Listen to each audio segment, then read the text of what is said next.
رابعہ بصری رحمت اللہ علیہ کو دنیا سے گئے ہوئے 1200 سال ہو چکے ہیں، لیکن ان کا نام آج بھی زندہ ہے، رابعہ بصری۔ رابعہ بصری نہ کوئی شہزادی تھی، نہ کوئی ملکہ تھی، نہ کوئی وہ خوبصورت تھی، نہ کوئی خاندانی تھی، بلکہ عورت ہونے کے لحاظ سے ہر عیب اس میں تھا۔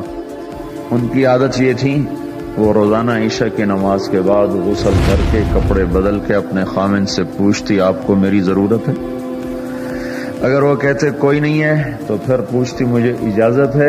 وہ کہتے اجازت ہے تو پھر مصلی پہ کھڑی ہو جاتی اور فجر کی نماز تک مصلی پر ہی کھڑی رہتی تھی۔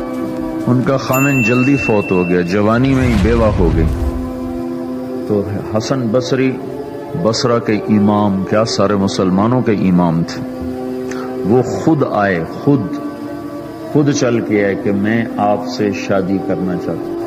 وہ کوئی شادی کا شوق نہیں تھا ان کو، وہ تو اولاد کے قابل نہیں، شکل صرف ان کی نیکی اور ان کا جو اللہ سے تعلق تھا، ان کو یہ لالچ ہوا کہ یہ میری بیوی ہو جائے تو اس کی طفیل شاید میری بخشش ہو جائے۔ تو ان کے پاس آئے، کہنے لگے رابعہ میں آپ سے شادی کرنا چاہتا ہوں، خود پیغام لے کر آئے۔ تو انہوں نے فرمایا میری 4 باتوں کا جواب دے دو تو میں شادی کر لیتا۔ کہنے لگے کیا؟ کہ یہ بتاؤ میں جنتی ہوں کہ دوزخی ہوں؟ کہنے لگے یہ تو میں کچھ نہیں کہہ سکتا۔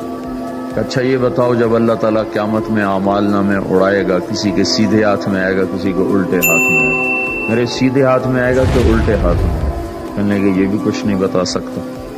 کہنے لگے اچھا یہ بتاؤ جب اللہ نیکیوں کو تولے گا، کسی کی نیکیاں بڑھ جائیں گی، کسی کے گناہ بڑھ جائیں گے، میرے گناہ زیادہ ہوں گے نیکیاں زیادہ ہوں گی؟ کہ یہ بھی نہیں بتا سکتا۔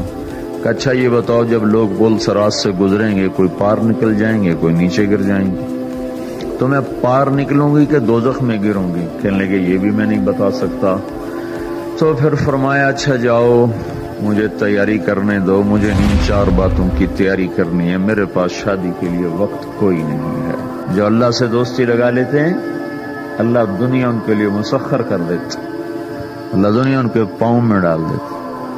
تو جب ان کا انتقال ہوا، رات کو ان کا انتقال، تو اپنی خادمہ سے کہا بس 2-4 آدمی بلا کے مجھے جلدی سے دفن کر دو، کسی کو نہ بتاؤ، صبح لوگوں کو بتا دینا،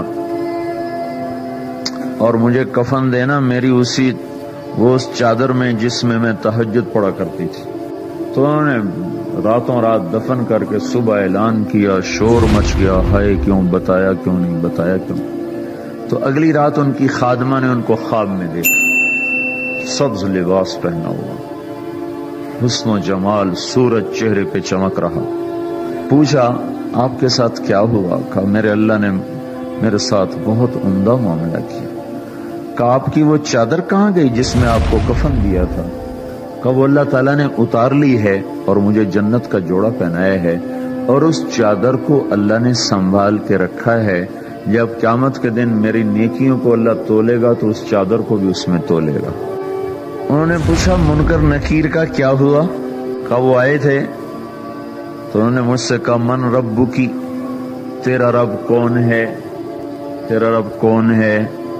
تو میں نے منکر نکیر سے کہا جس اللہ کو 40 سال نہیں بھلایا اس کو 4 ہاتھ زمین کے نیچے آ کر میں بھول جاؤں گی؟ کہ جس رب کو 40 سال میں نہ بھلا سکی اس کو 4 ہاتھ زمین کے نیچے آ کر میں بھول جاؤں گی؟ تو منکر نکیر نے کہا اب اس کا آگے کیا حساب لینا، چلو بھائی واپس چلو۔